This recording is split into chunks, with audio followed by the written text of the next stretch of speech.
People will do everything except fix their diet. Like they will wake up at 6 a.m., buy $200 worth of supplements, and try to join all these weird classes where they're bouncing on trampolines. Or I've literally seen this one yoga type class where they're on these like ropes from the roof, hanging down, and they're just kind of like flying like this.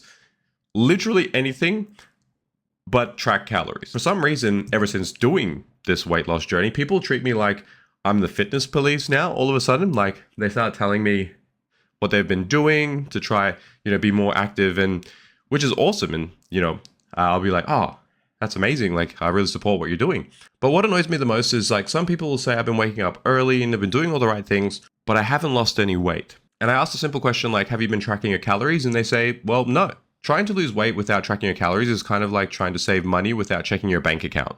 You can't really say that you're doing really well with your saving of money if you're ordering Uber Eats all the time and you don't actually know how much you're spending. And this is something that I learned the hard way, is that you can't out-train a bad diet. Like, yes, you can do a marathon, but you're only going to burn 1,500 calories. So if your coach isn't helping you with nutrition, you're probably getting scammed. Like, there are people out there that spend $500,000, $500 a week on PT sessions, but they haven't even fixed step one, which is nutrition.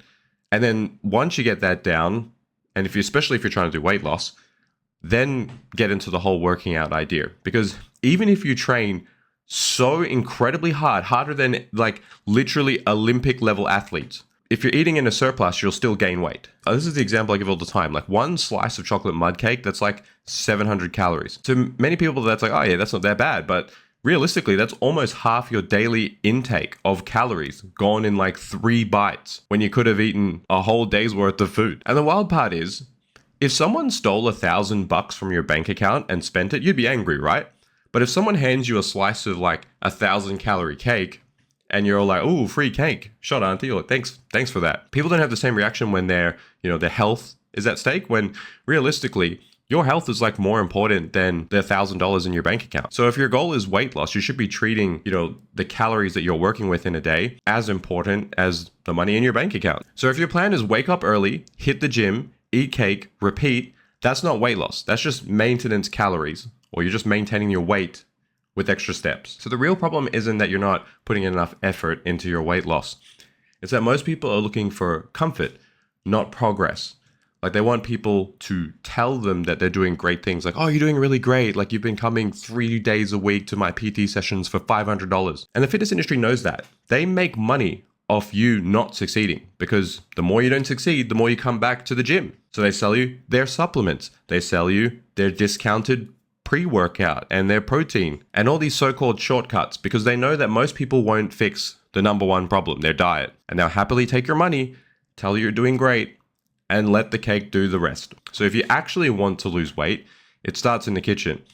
Track your calories, be in a deficit, and then worry about the gym, not the other way around. So in my first weight loss journey video, I decided to discuss the versus battle of Spartan versus a Space Marine. So this is completely left field, but it was the topic of my original weight loss journey video. And in that video, some of the commenters said that an Eldar grenade from Warhammer 40k can kill a Space Marine.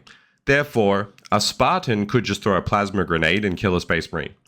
Well, so to say that a grenade from Halo has the same destructive capacity as a grenade from Warhammer 40k is just not true. This actually goes into another comment that somebody else made, is that Space Marines are faster than light. And they didn't mean this in like running speed, but they have faster than light perception. And this is the arguments that I've heard from the 40k fans. I think it was Saboteur. In the book, Blood Gorgon, this is an extract from the book. This is what it says. The sorcerer stood at the edge of the marble disc, aiming a bolt pistol. He fired from almost point-blank range. Saboteur had no choice. He slapped the round away. His left hand exploded in a concentric swirl of blood and armor fragments. So Space Marines were casually pushing away, like deflecting bolter bolts. In other words, this would be something like 18,000 kilometers per hour in terms of combat speed. Like in order to like deflect a bullet and react and deflect that, you would have to have ridiculously fast perception speed, right? Another example, it says that he could see the passage of bolts and laser blasts as if they were suspended in the air, slow in time. And this is just an average Space Marine. A regular Astartes, however, he was empowered by the Spear of Telesto. So when he's wielding this spear, he sees projectiles and laser attacks frozen in midair. This would further prove that he has FTL perception. Although he can't move at FTL, he can still witness things that are proven to be lasers and light speed. If we're scaling the Space Marines to people that have light speed weapons, there's examples of Necron Gauss or even Eldar laser weapons that fire light speed beams, and Space Marines have been shown dodging these on multiple occasions.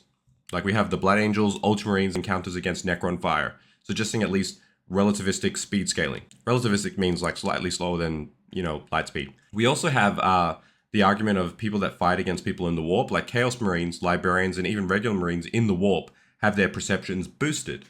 So an average Space Marine that's in the warp have their perception boosted. Combat drugs slow time perception drastically. So Astartes can follow the path of projectiles, even hypersonic bolter rounds during stim surges. So yeah, sure, Spartans might move faster in terms of movement speed at 60 kilometers per hour, but let's not forget bolter rounds are hypersonic, which is 18,000 kilometers per hour. Space Marines have deflected those, meaning that, at least in terms of combat reaction speed, they're faster than a Spartan.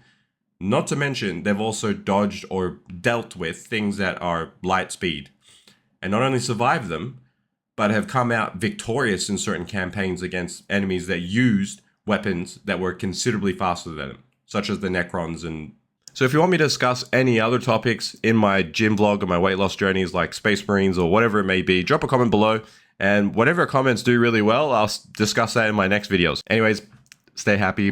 Peace.